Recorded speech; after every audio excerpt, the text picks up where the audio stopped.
would like to introduce Danielle, who's going to talk to us. Thank you. Hello. Hi. Thank you for having me. So I just want to start off by saying that in the back, you guys have these for sale, I guess, and have for some time. Today is the 3-year anniversary of Troy Davis's death. So he was killed by the state of Georgia 3 years ago today, and his death really highlights one of the main issues with the death penalty, which is the risk of executing innocent people in the United States.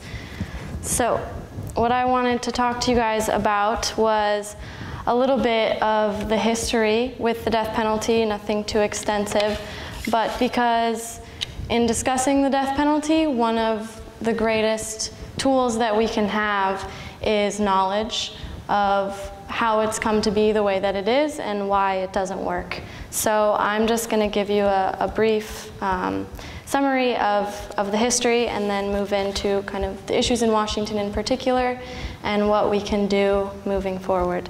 So in 1972, there was a case that went to the Supreme Court called Furman v. Georgia that put a temporary moratorium on the death penalty for the entire United States. The Supreme Court felt that the way that it was being carried out was not blanket and uniform enough, and so they put a stay or a moratorium on executions, but the death penalty was reinstated 4 years later in Gregg v. Georgia. Since then, we've made some, I hesitate to call it progress because it's not enough, but some rulings were made stating that we cannot execute people who are mentally handicapped or committed a crime under the age of 18. So, but those rulings were made in the past 20 years. So it's very, very slow moving, this issue here in the US. So in the United States of in the state of Washington, the death penalty is not written into the Constitution, which means it doesn't have to go to the ballot. In some other states, Oregon, for example, and California, it is in their Constitution, which means that people have to vote on it. So here, because it's not, the campaign is, the Safe and Just Alternatives campaign is working to abolish it legislatively by working with legislators in Olympia. So in Washington, since 1976, when the death penalty was reinstated, our state has executed 5 people, the most recent of which was Cal Coburn Brown in 2010. And we currently have 9 people on death row. The longest one has been there since 1991. That's the year I was born, if that gives you any, that's my whole life, he's been there. Most recently, Byron Scherf was sentenced to die, so he's been there since 2013. 4 of the men on death row are African American of the 9, so almost half. Less than 5% of the population in Washington is African American. The current capital cases in King County that Seattle and other King County taxpayers are paying for are Michelle Anderson and Joseph McEnroe, the latter of which just started jury selection on Friday. Those crimes were committed in 2007, so up until this point, it's already been 7 years since those crimes were committed, and justice has still not been served because the prosecution wants to seek the death penalty in those cases. Joseph McEnroe said that he would be willing to plead guilty if the death penalty was not on the table, and the prosecution still decided to seek the death penalty, even though that could have brought closure to one of those cases. The other is Christopher Monfort, who committed his crime in 2009. In February of this year, Governor Inslee instituted a moratorium, which was a really good first step. It wasn't quite enough. Of course, we wish that he had been more permanent about it, because what this moratorium means is that when he's no longer in office, the next governor could choose to resume those executions. So those 9 people are still on death row, and the costs are still being incurred because a moratorium doesn't mean that the prosecution can't seek the death penalty. So these cases that I mentioned are going on even though the governor has said that while he's in office, no one is going to be executed. So the cost is one of the main issues that we talk to people about. Of course, there are the moral issues that I'll get to, but this issue is one that really does kind of hit home with a lot of people, because there are things that people would rather spend their money on. So when we talk to people, and Brenda's been involved in this, we've asked them to put 12 lima beans into various jars, stating where they'd like to see their money go. So that's, you know, education, agriculture, healthcare, police and fire, things like that, or to continue the death penalty. And hardly anyone wants to see their money going there, and yet that's where those $12 million or those 12 lima beans are going. So those 3 cases are what have accrued that $12 million price tag up until this point, and none of them have reached the trial stage. So on average, death penalty cases cost $800,000 to $1 million more than a non-capital case, meaning that if the death penalty was not being sought, a lot of money would be saved. So, of course, it's not something, people often ask, why can't we make it cheaper? But it doesn't really work that way, because there's the appeals process, and people always ask, why can't we shorten the appeals process?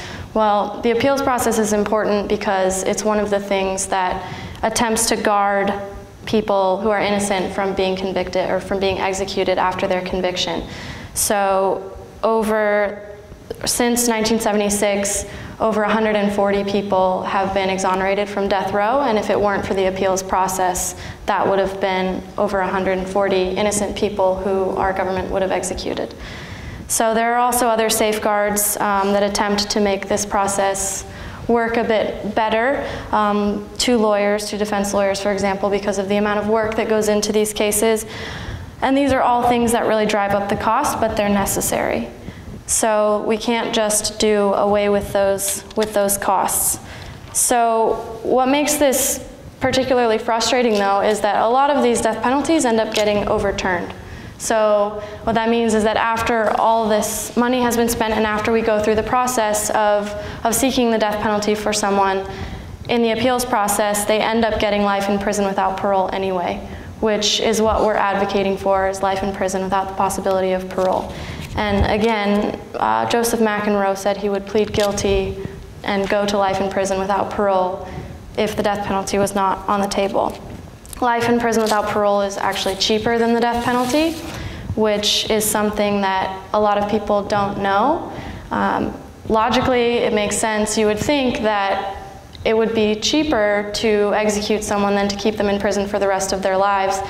But the crude math that I did showed that the initial trial is enough to pay for over 2 decades in prison.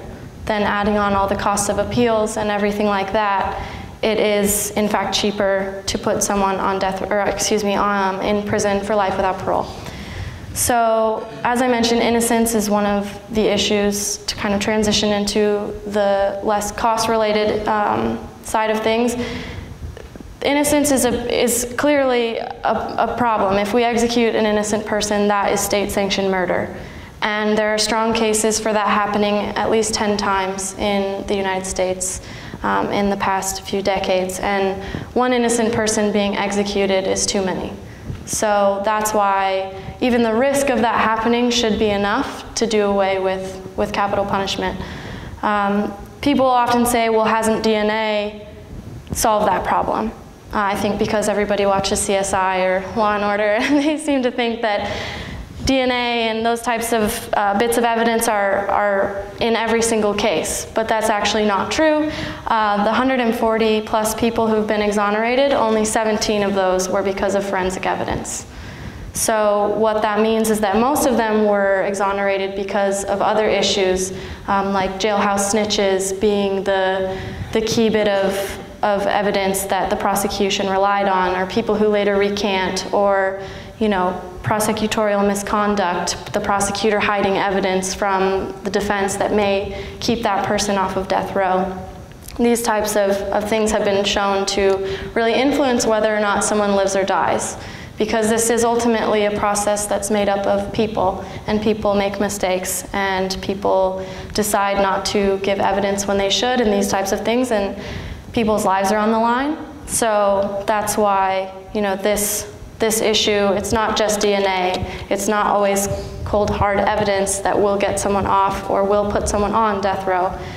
There's a lot of unfairness and arbitrariness that goes into the death penalty in terms of, where you commit the crime. So Washington, each county pays for the death penalty. So if you commit a crime here in King County where there maybe is more money that could be used to prosecute you, you may have a higher likelihood of dying than someone who commits the same crime in another county that doesn't have enough money. So it's really a matter of where you commit the crime that can, again, determine whether or not you live or die. Whether or not you have enough money to pay for an adequate defense lawyer.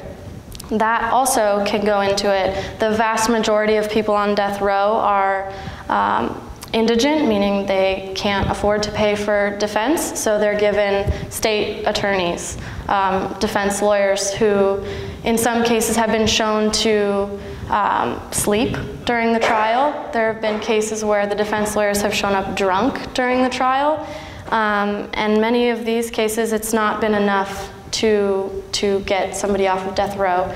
Unfortunately, the issue of race here, particularly in Washington, it's quite interesting because studies by Catherine Beckett at the University of Washington showed that here they actually seek the death penalty more frequently against white defendants, and it's not much higher, but it's actually been shown that juries are 3 times as likely to give the death penalty to a black defendant than to a white defendant for similar crimes. So race does ultimately play into it here in our state, unfortunately.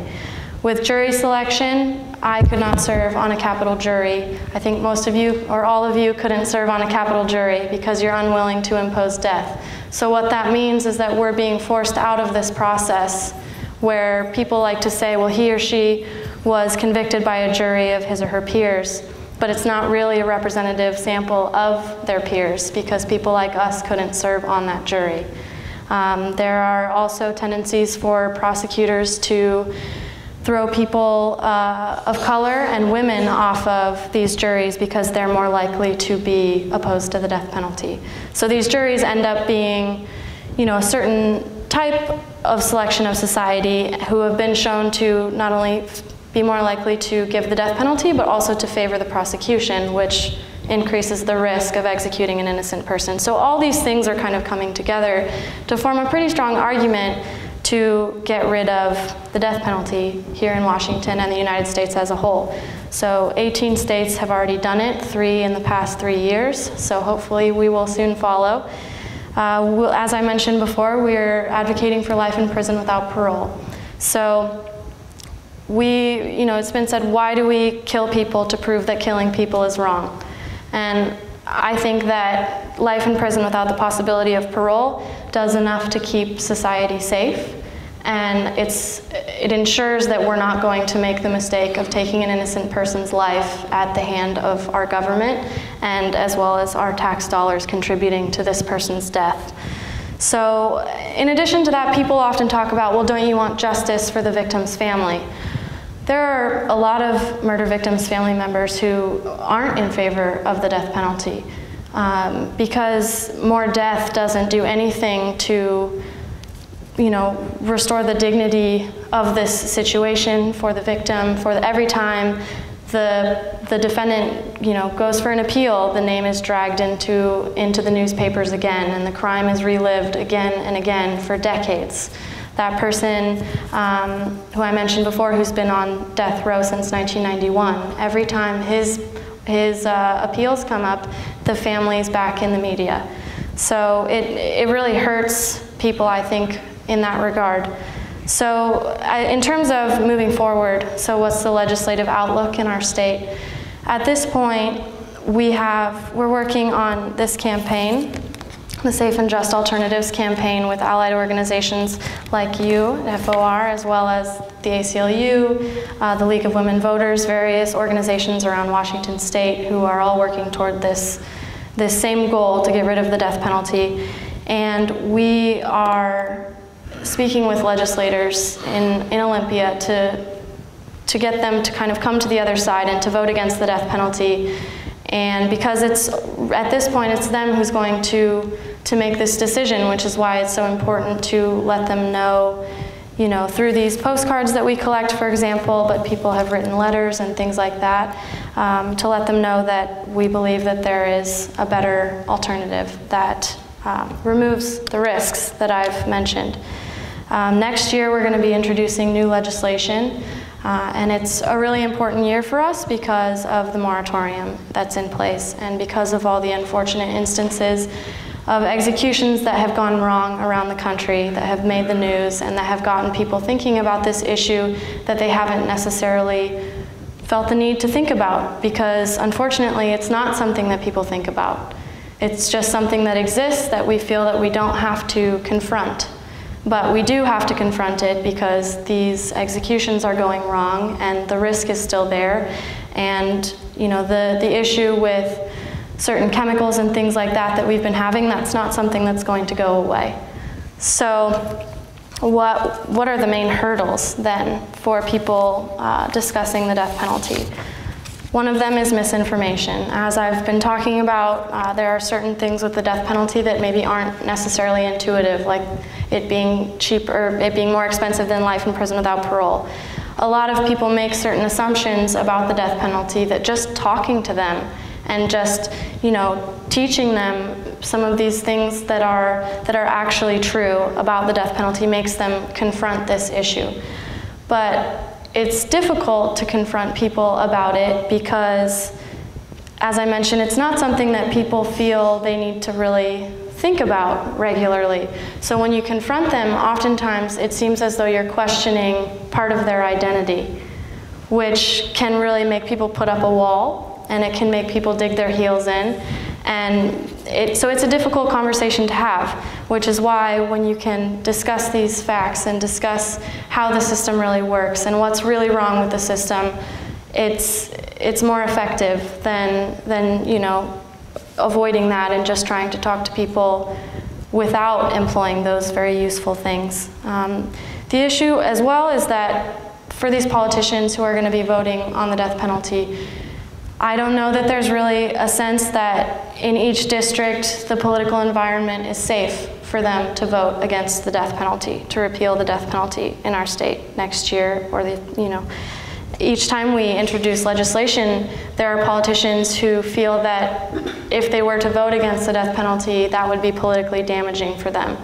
So one of the main goals of this campaign, and one of the main goals of all the allied organizations that are working to end the death penalty in Washington, is to create a safe political space for these legislators to vote to repeal. So that's where these conversations that you're having really come in. It's because it removes the fear of backlash, because people really know the facts and people are moving away from support of the death penalty. There's been evidence that shows that support for the death penalty is in decline. But because there's still this idea that to actually take a stand on it and to actually vote against it, that's going to be a dangerous political move.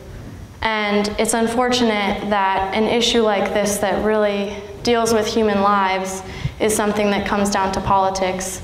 But what we can do as individuals is work to, again, create the safe political space. So we're doing things, various things, having events, we've tabled and had discussions with people, and it doesn't always mean that people change their minds. You know, it's not like every person you talk to, it's going to be a success.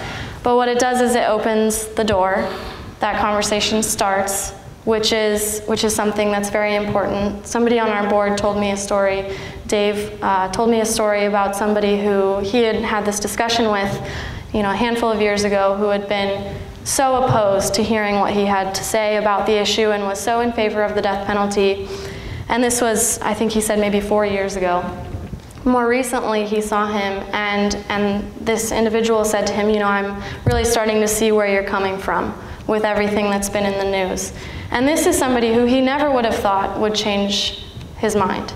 So it just shows that having these conversations and opening people's minds to this issue can really be what makes the difference, in the future in changing this law in our state. So I would like to offer you guys the opportunity to ask questions. Yes. I think it's something that people desensitize about in many ways, in the same way that they desensitize in looking at things like war and, you know, issues that you have that are violent. And I think one of the problems is that people think that the death penalty offers, you know, the ultimate form of justice. And in reality, the death penalty is very seldomly applied. So what that means is that because of the arbitrariness that I mentioned earlier, in terms of, you know, do you have a prosecutor who, you know, politically, for whatever political reason, wants to go after the death penalty? You know, that can be, that person gets to choose whether or not to seek the death penalty. So is it a political thing for that person? You know, are there other reasons? Is it a high-profile case? These types of things go into whether or not someone gets the death penalty. But what that means is that thousands of similar crimes are getting life in prison without parole, or, you know, they're getting these other forms of justice that, you know, they're sort of like, they're symbolic in some ways, and they serve to kind of spur that feeling that that person deserved to die and that this is justice. But it's not justice for that murder victim's family member, and I don't think that the way that it's applied serves that argument. Because if somebody, you know, commits a similar crime and doesn't get the death penalty, does that mean that that person's family didn't get justice? You know, it opens that discussion, and I think that to take that, you know, and say, well, these families did get justice, so why is it that in some cases we're pursuing this and in other cases we're not, and it just doesn't really make sense. So, but it's people's desensitization and people's ability to say, you know, as I mentioned, a jury of his peers, and so I think in some ways, you know, it is similar to other issues that we have in society that we deal with, where people create distance and people have a sense of apathy about it. There's a sense that because they're not the ones that are having to make the decision, they're not influencing the situation, or they don't have to think about the situation. But by not kind of speaking out and working to end the death penalty, you know, I don't think that we're doing enough, and I think, you know, that it is, again, contributing to this violence that doesn't serve justice. Yes? What does your organization say? A serial killer, as well as the person who kills just one person, also be life without parole? Well, I think that what we have to ultimately look at is that it's part of a system. And so they say that the death penalty should be saved for the worst of the worst. But here in Washington, we saw the worst of the worst, and he didn't get the death penalty. So I think that, you know, it needs to be viewed more holistically, because people say, well, what if you can know for sure that that person committed the crime? What if you had 10 witnesses who saw that person commit the crime and you know without a doubt? But I think that there are two things with that. The first of which is that every person that's convicted, the jury thought they knew for sure. And yet we've seen over 140 of those convictions become overturned and those people exonerated. So I think that there's that issue, but I think that in those cases where, yes, you do have witnesses who can say for sure that this person was the one who did it, so shouldn't that person then, don't we feel safe enough to give that person the death penalty? Well, first of all, we've seen these issues with now these botched executions. And in our society, we're not supposed to impose cruel punishment on people, and that is cruel punishment. But I also think it goes back to the fact that it's all part of a system. So to sort of look at these very small number of cases where we have all these witnesses who can attest to this and say, well then, isn't it okay? It's not okay because it's part of this system that is so flawed. This system that's made up of people and their very human choices that, you know, are upholding this state-sanctioned killing that's going on. So I guess that's what I would say to that. I hope Somebody who kills a guard or another inmate while they're serving life without parole? Well, that happened, so Byron Scherf, who's the one who was sentenced to death last year, he's Washington State's most recent death row inmate. He actually was in prison when he committed that murder that got him put on death row. The issue in that case, and of course this is not, I'm not downplaying this at all, you know, that shouldn't have happened. The guard had actually, from what I've learned, she had actually said that she felt unsafe. She was working alone in that chapel where that happened and she felt unsafe. And the prison itself had actually not really addressed that.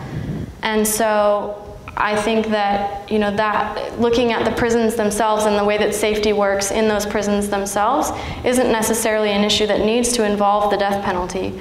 I think that prisons should be safe for inmates, period, and safe for guards, period. I don't think that more murders are okay within prison walls. So I think that that's an issue that kind of involves the prison system. And I think that there are ways to increase those punishments. There are people who commit murders in prison who are in prison for something else, you know, and so they increase the punishment in other ways.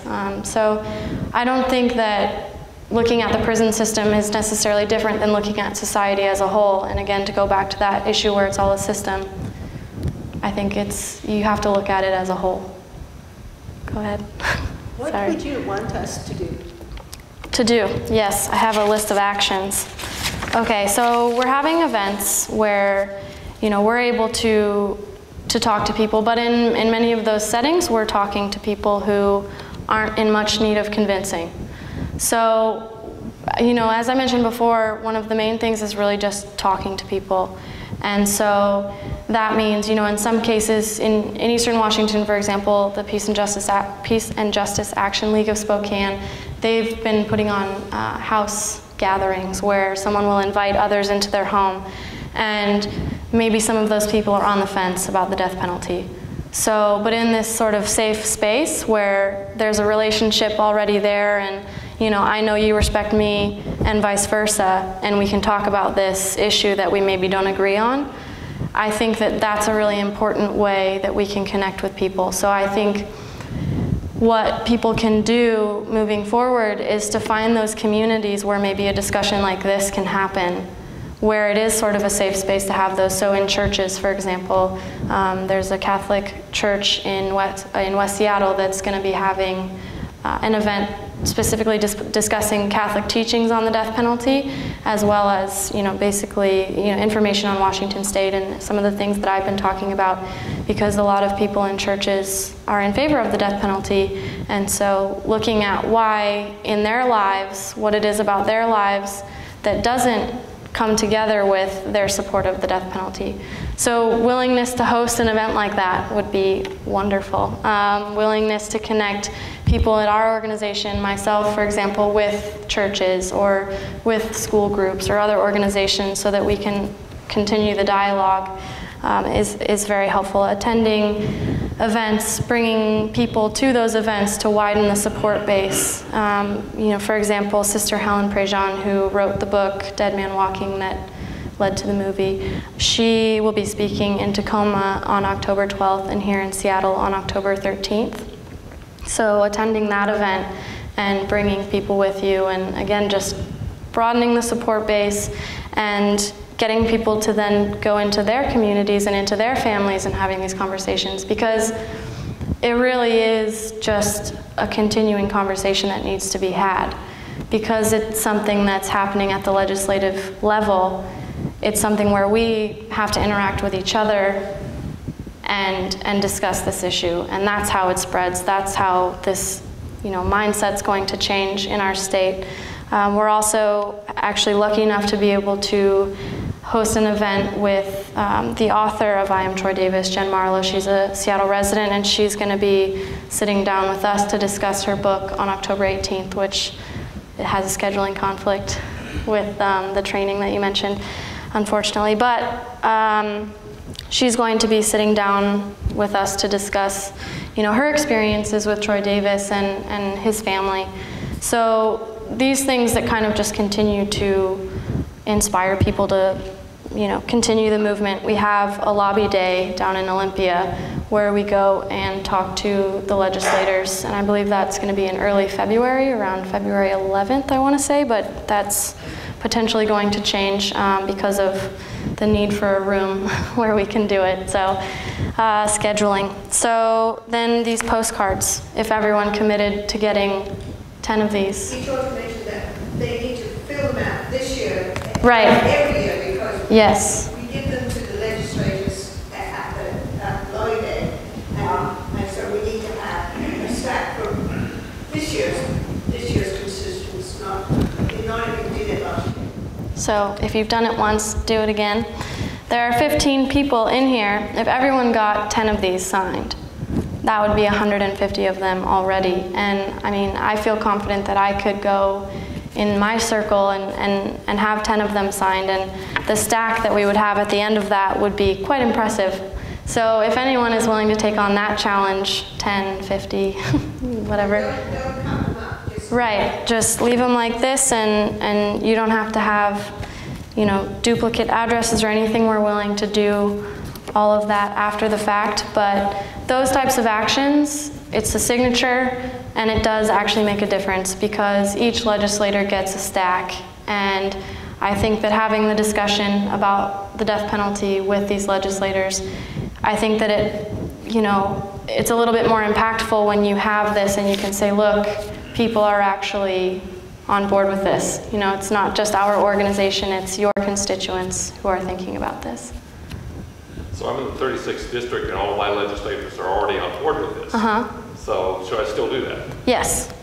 Why? Because I think that maintaining that is important, and I also think in those districts, some of them, I don't know about the 32nd specifically, but with elections coming up next year, we are going to be dealing with some legislators that we weren't last year. And again, maybe not in your, maybe they're strongly in position, but in some of the districts, having them signed each year is impactful. And coming back to those same legislators, even if they are supporters, it makes them feel more confident to become one of our more vocal allies. And I think, you know, we have people who are really working with us and who are willing to sponsor these bills that we put through, and you know, and they're willing to put their name on it. And people who are willing to sit in that room as supporters, they definitely do make a difference. So I hope. So there's already a bill? Last year we introduced House Bill 1504, which went to the House Judiciary Committee and didn't pass through the House Judiciary. This coming year we'll be introducing new legislation. So the ACLU is working a lot more on the wording of the bill and things like that based on experiences in the past and the best way to go forward with that. Because one thing I can see happening is getting my legislator to sponsor. Okay, which would be great. I have my business cards on the table in the back, so if you want to email me and I can connect you maybe with the people who are doing more of the, or even just pass along that the 36th is really on board. Yeah. So, yes? Do you have a prime sponsor yet for the bill? For this coming year, I don't believe so. I mean, again, we're not doing, there's someone at the ACLU who is constantly in discussion with legislators down in Olympia on this issue, and he has a good idea of, you know, what the situation is looking like for this coming year, but with this being an election year, it's a little bit difficult to get too far down, because we would hate to have somebody who's willing to sponsor it who then doesn't make it through the election. So unfortunately, we're having to exercise a bit of patience. Yes? Yep. Does the ACLU have letters, or is there some on the internet maybe about what the ACLU has actually been saying all along about this? Is there any disagreement in the ACLU at all about this issue? Well, so the ACLU, I actually asked this question to somebody over there the other day, if there's something specific to Washington that they've written up a document just saying this is where we stand as the ACLU of Washington. And because the ACLU, generally speaking, nationally speaking, does have some documents and things like that, some things you can read online that do discuss the death penalty in particular. So the ACLU takes a firm stance that we need to abolish the death penalty. In Washington, there are people at the ACLU who are particularly working on this issue. This is their issue. So, of course the ACLU is working on several issues, but this is, for some over there, the main effort that they're working on. So there are some documents on the ACLU's national website.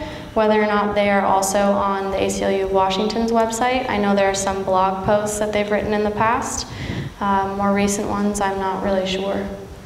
So, You mentioned that there are 4 states now that have abolished the death penalty. There are 18 states. 8. 3 of them in the last 3 years. So Connecticut abolished it last 2 years ago. There are also states that have moratoriums on it who aren't included in that group. Oregon actually has a moratorium on the death penalty. California is dealing with a little bit of, a judge ruled it unconstitutional in California, but of course that's being appealed. But so the conversation is being had nationally, and there is momentum away from the death penalty. It's not moving very quickly in states like Texas, Georgia, Florida, the states where they have really high numbers. So unsurprisingly, it's still right.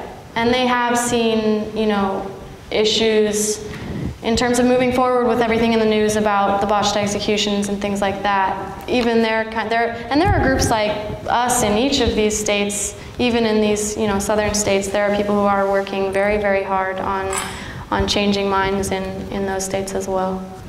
Yeah. Is there research as to whether the death penalty has a deterrent effect on just broad numbers? We have 300 million people in this country. And if we have a death penalty, or we don't have a death penalty, are you aware of any, good, solid research on that question? Yeah, there's actually a lot of research that has shown that the death penalty has no deterrent effect. And that's actually a huge talking point of proponents of the death penalty, is that, that we need to deter crime and we need you to be tough on crime and things like that.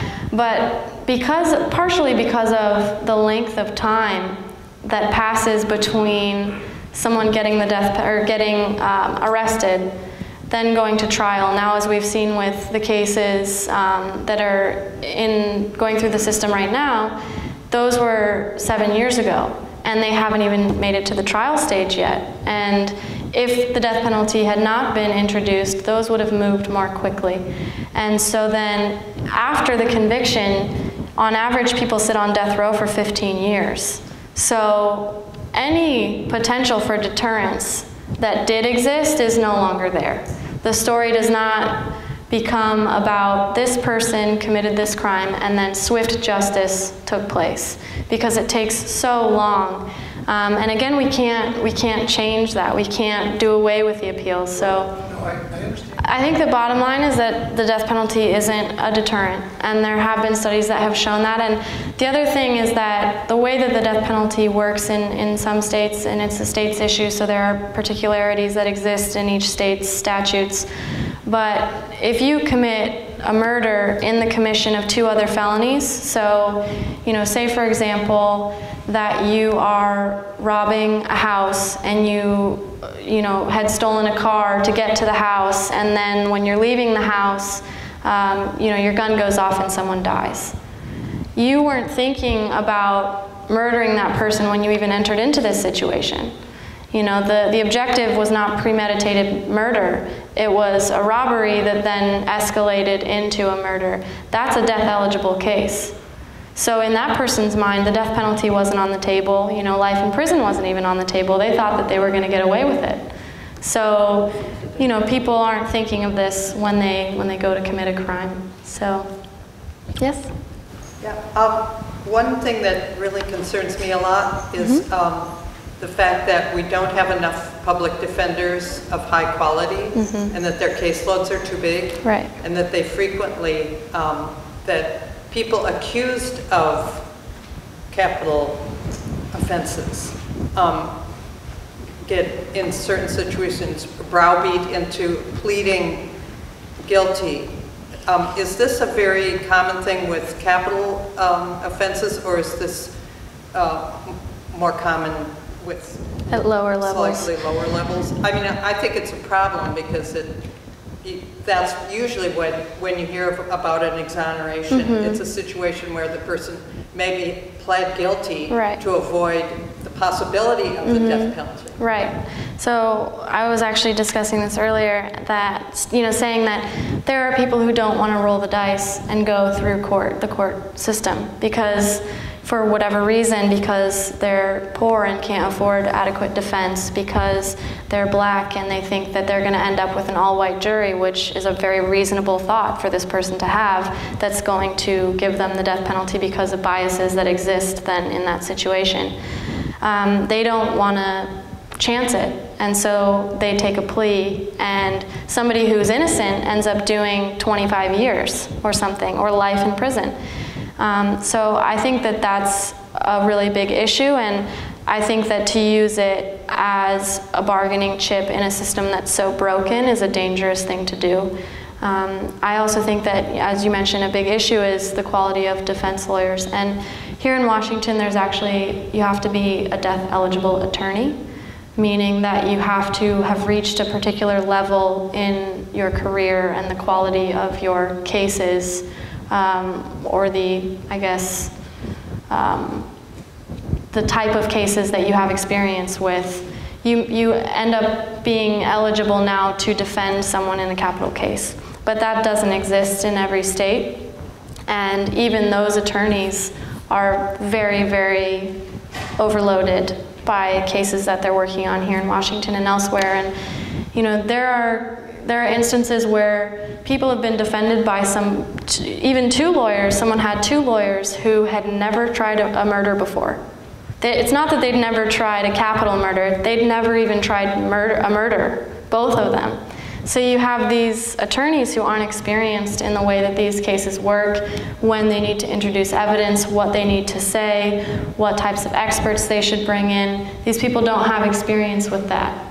And so even the ones who do don't necessarily have the funding to bring in those experts, or, you know, the time to adequately address certain issues in the case. So that's, you know, yet another reason that has led to, as you mentioned, many exonerations, the quality of defense lawyers, and ones that have even hid evidence and, you know, things like that are very concerning. Yes? I'm not sure how to phrase this, but what about other countries? Okay, so it's a really interesting question, and of course there are a lot of variables that go into that. The European Union has gotten rid of the death penalty collectively, and the UK as well, the European Union. So basically every European country has done away with the death penalty. So you can look at a list of countries that still have the death penalty, and the United States is the only Western country that has the death penalty. We execute more people than many countries that are quite shocking, actually.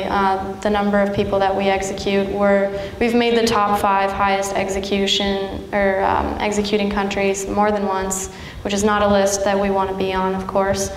But in terms of the crime rate, again, there are a lot of variables that go into it, but even to bring it back more locally, states that have gotten rid of the death penalty, who have abolished the death penalty, generally speaking, have lower crime rates than states that do have the death penalty. So people say, you know, we want to be tough on crime, but what it actually does is, because these cases are so expensive, it takes away resources from pursuing other ways of fighting crime and dealing with crime and addressing drug problems that contribute to crime, or low-income situations that contribute to crime, where money is being taken away from those to pay for these exceptionally expensive trials that we're that we're dealing with. Here in Washington, for example, the cold case unit was closed down in King County because of a lack of funding, and yet we have somehow managed to find funding to pay $12 million to pursue 3 cases that haven't gone to trial. So by the time these are done, I don't even really want to think about how much money will have been taken away from other things that could contribute to a reduction in crime. So it does have a lot to do with crime, the crime rate, and I think that getting rid of the death penalty would actually help Washington and other states in reducing the crime that we see. I think every time we execute or threaten to execute prisoners, it reinforces this idea that when something that terrible has been done, that the thing to do is to kill the perpetrator. And so that's a message to the teen gangs and so on, that if one of their friends is killed by the other gang, then that is just so terrible, we just have to go over there and kill one of theirs, you know? Because right. What we're doing is we're reinforcing this idea. And we could be reinforcing a different idea. Right. And so it actually makes us less safe to keep reinforcing this idea that it's okay to kill people, that right. killing people is the right thing to do if they did something terrible. Right. You know what I'm saying? So yeah. Why do we kill people to prove that killing people is wrong? Yeah, I actually was, this is sort of partially a side note that's related to what you're saying. I was at an event with Jeremy Scahill, and he was there showing his video, or his documentary, Dirty Wars. And Wiz Khalifa, who is a Chicago rapper who's very involved with youths in Chicago, he spoke and he told a story about a kid who was at this conference after Hadia Pendleton was killed through gang violence. She was a 15-year-old girl in Chicago who was shot. She was the one who had danced at Obama's inauguration, so she received a lot of attention nationally because of her death, which she was just a bystander and was shot. And so afterward, they held a summit for youths to come and discuss the issue of violence in Chicago. And Wiz Khalifa told this story about this young individual who came up to him and he said, you know, when we look to our leaders, when we look to the government and to the people who are the ones who are supposed to handle these offenses that are perpetrated against us or viewed to be against us, what they use is violence to deal with those situations. So that trickles all the way down to the way that we view violence on the streets. You know, exactly what you're saying. Well, you know, they shot one of our gang members, so we're going to go shoot one of theirs. So I think that does that relate to the death penalty? I think that, you know, this, again, this quote, why do we kill people to prove that killing people is wrong? And I think that that's so poignant because it's so true. Why is it that we are saying that the way to deal with this person is to kill them when what they've done to earn this punishment is to kill someone? So I think it is contributing to the mindset, you know, where violence is viewed in this particular way in our country, in our state, and our county, and our communities. So, any other questions? Thank you. You're welcome. Thank you.